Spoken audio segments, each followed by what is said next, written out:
Hey YouTubers, diecast collectors. It is Sunday, April 21st, 2013, and this is another edition of Diecast Corner with Jared White. So, yeah, I picked up a few things these last few weekends. The first, I want to say, I had a Hot Wheels Treasure Hunt Corvette, and it did have the rubber tires. It was the red and white one, and I only paid $1 for it.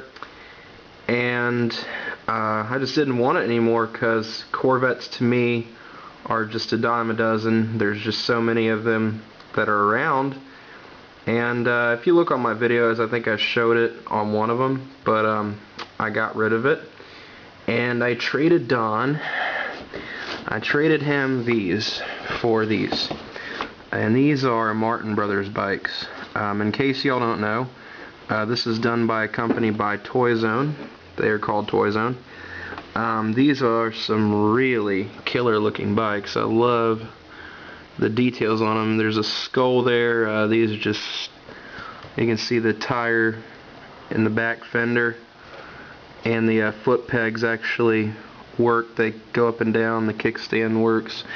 The drive belt rotates on them. So yeah, I traded him a $1 Hot Wheels Corvette for two of these bad boys.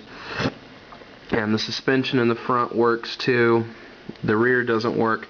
But I do think this bike actually did have suspension in the rear because it has like a single-sided swing arm. But I know the suspension on this one doesn't work. But that's okay. I think I was watching this show. I'm not sure, but I think he might have put Air Ride on this thing. It looks like this is the one, because I know they did a bike that had Air Ride on it at some point. But the cool thing is, this is actually the bike that he's riding that's here. And in case you're wondering, these were actually $5 a piece at his stand, so I traded $1 for $10, and these to a right person are probably worth $10 online if you wanted to sell them. So I do like this bike. It's very gothic looking. I love the sharp angles of everything, how it looks like something could cut you if you put your hand in a wrong place on this motorcycle. It just looks so cool. It looks so bad. I just love the skulls. Look at the box art. Box art is awesome. And then it's got like the information on the bottom. The bottom's a little rough. It's not too bad. This box is actually pretty good for being sold. This one's really cool too right here. I got this one, same bike, traded the treasure hunt for these two, so like I said, glad to trade one thing. I probably won't trade anything else. That's about the only thing I really wanted to trade. And this one's nice too. I mean, there's no shortage of details on this one. Same thing, drive belt works, suspension works, and the foot pegs rotate up and down.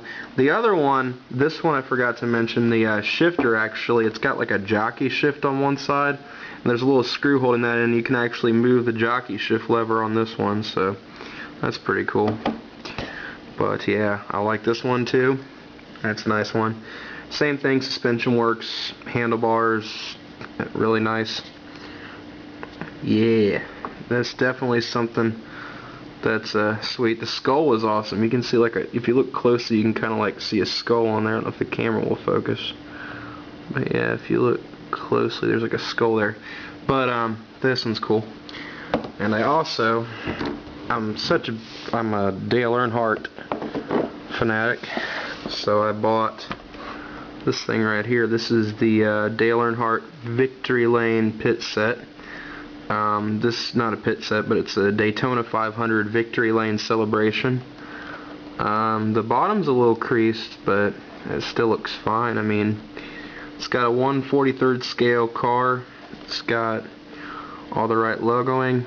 This isn't autographed, in case you're wondering, because the funny thing is, there actually is a little place where you can put an autograph at, which is pretty neat. But, I mean, this is pretty awesome. I love it. It's got Dale standing next to it. Yeah. And then here's like the back. It like shows you all the information. Has his picture. There's a space for an autograph, but unfortunately that will never happen. I wish it would, but it won't. And I got these this weekend, and so I'm ready to set all this stuff aside, because now I'm going to show you what else I got. Yeah. I did get this last weekend on Saturday, and I also picked up some Zerbos, but I'm not going to show them because to me that stuff's kind of a pain to set up. But I got like 6 more Zerbos, so now I have like 18 in all. I'll probably end up showing the diorama sometime later, but for right now I'll show you all this. Yeah, this one's pretty cool. This thing is huge. I mean, look at this compared to this. Look how small this Martin Brothers is, and look how big this one is. This is like a 1/6 scale. This thing is as big as like 12 inches and 6 inches long or something like that. But yeah, this one's cool. It's got like rotating. The brakes work. The brake levers work. The suspension in the front works. Like I said, the brake levers, the foot pegs rotate. It actually has a spring-loaded kickstand on it, so that way the kickstand works. And I really like this bike. The suspension on the rear works. It's got all kinds of wiring and detail on it. I love this thing. Like I said, there's brake line wiring. I mean, it pretty much has just about everything. It's a pretty cool motorcycle. And like I said, just been collecting, just been doing my thing. I got some stuff I have my own at the flea market. This one person actually has a little modifier set, so if I get that next week, and I'll be putting that up. I found another Von Dutch bike. It was a 1/18 scale. And I saw some American Chopper bikes, which I thought were pretty awesome.